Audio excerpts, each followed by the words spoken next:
அஸ்ஸலாமு அலைக்கும். எல்லாம் புகழும் இறைவனுக்கே. இன்றைக்கி பார்த்தீங்கன்னா கோவக்காய் பொரியல் நம்ம செய்ய போகிறோம். அதுக்கு தேவையான பொருள் வந்து மல்லாட்டை, சோம்பு, மல்லி, தேங்காய், சிவப்பு மிளகாய், மிளகு இது எல்லாம் சேர்த்து குறப்பாக அரைச்சிக்கணும். வாங்க அரைச்சிட்டு வரலாம்.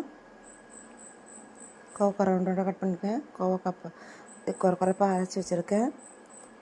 எண்ணெய், கடுகு, காஞ்ச மிளகாய் போட்டிருக்கேன். கோவக்காவை போட்டுடணும், வதக்கிக்கணும். கல் உப்பு போடுறேன். அதுக்கப்புறம் மஞ்சள் போட்டு நல்லா வதக்கிக்கணுங்க.